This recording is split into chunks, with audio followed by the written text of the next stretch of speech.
আচ্ছা, তোমার সাথে আগে আমার কোনো কথাও হয়নি, কিছুই হয়নি। কি হবে তুমি? ভাগ্নি?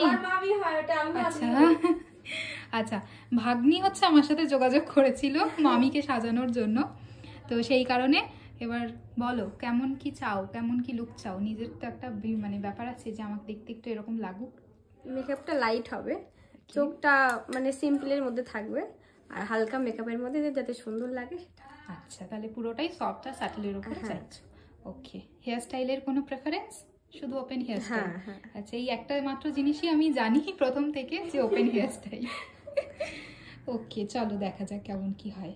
তোমরা তো শুনতেই পেলে আমার ব্রাইডের সাথে আমার আগে কখনোই কোনো যোগাযোগ হয়নি, তাই আমি ওর টেস্ট কিছুই জানি না যে ও কেমন কি পছন্দ করে।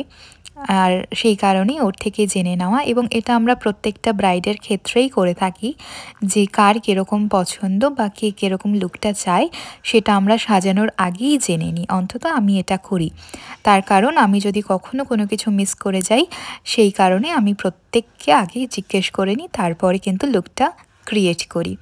তো যেরকম বললো খুব সফট স্যাটেলের ওপর একটা মেকআপ, আরও আমাকে বলেছিল যে ওই চোখের কালো কালো ব্যাপারটা আমার একদম ভালো লাগে না, তো ওটা করো না। মানে আমরা যেরকম লোয়ার ল্যাশ লাইনে কাজল দিয়ে সেটাকে বেশ স্মাচ করে একটু ডার্ক করি, তো সেটা ওর পছন্দ না, তো সেটাকে ছেড়েই আমি বাদবাকিটা করার চেষ্টা করেছি। ও এমনিতেও দেখতে ভীষণ মিষ্টি, গোলগাল একখানা মুখ, সাজালে গুজালে বেশ ভালোই লাগে, তাই না? তো সেই মতোই আমি খুব সফট একটা লুক ক্রিয়েট করেছি। আই মেকআপটাও সফটের ওপরেই রাখার চেষ্টা করেছি, যেহেতু ওর একটা ডিমান্ড ছিল যে কাজল টাজল এগুলো আমরা ইউজ করব না, তো সেই কারণে একটা খুব সুন্দর উইং লাইনার দিয়েছিলাম ওকে, যেটা ওর ফুল লুকটাকে খুব কমপ্লিমেন্ট করছিল এবং যেটা ওর চোখটাকেও আরও বেশি সুন্দর করে তুলেছিল। তো এই লুকটাকে ওকে বেশ ভালো লাগছিল। আসলে আমরা সবসময় ব্রাইডের পছন্দ মতোই কাজ করার চেষ্টা করি, আর সত্যি কথা বলতে একটা ব্রাইড থাকলে আমরা একটু নিশ্চিন্তই থাকি যে আমাদের কোনো রকম কোনো মাথার ওপর প্রেশার থাকে না। বাট যখন দুটো ব্রাইড বা তিনটে ব্রাইড থাকে সেক্ষেত্রে খুব মুশকিল হয়।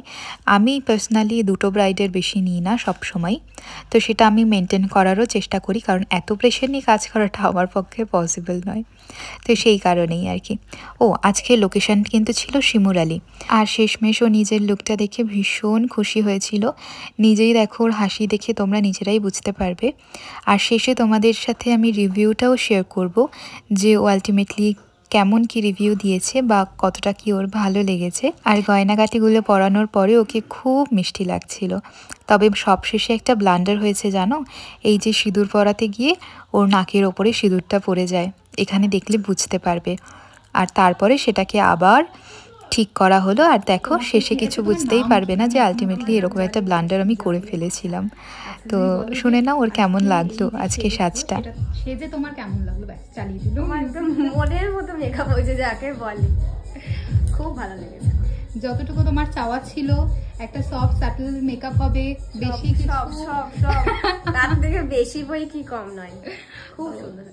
আচ্ছা, আমি প্রথম থেকে শুধু একটাই জানতাম যে হেয়ার স্টাইলটা আমাকে সাইড করে ওপেন করতে হবে, এছাড়া আর কিছু আমার পক্ষে জানা পসিবল ছিল না, কারণ আমাদের সাথে কোনো কথাই হয়নি, তাই তো? বাট এই হচ্ছে আজকের ফুল আউটকাম। চোখটা একটু ক্লোজ করো। তো this is the eye makeup and this is the full look. এবার হালকা করে তাকাবো। হ্যাঁ, নাইস।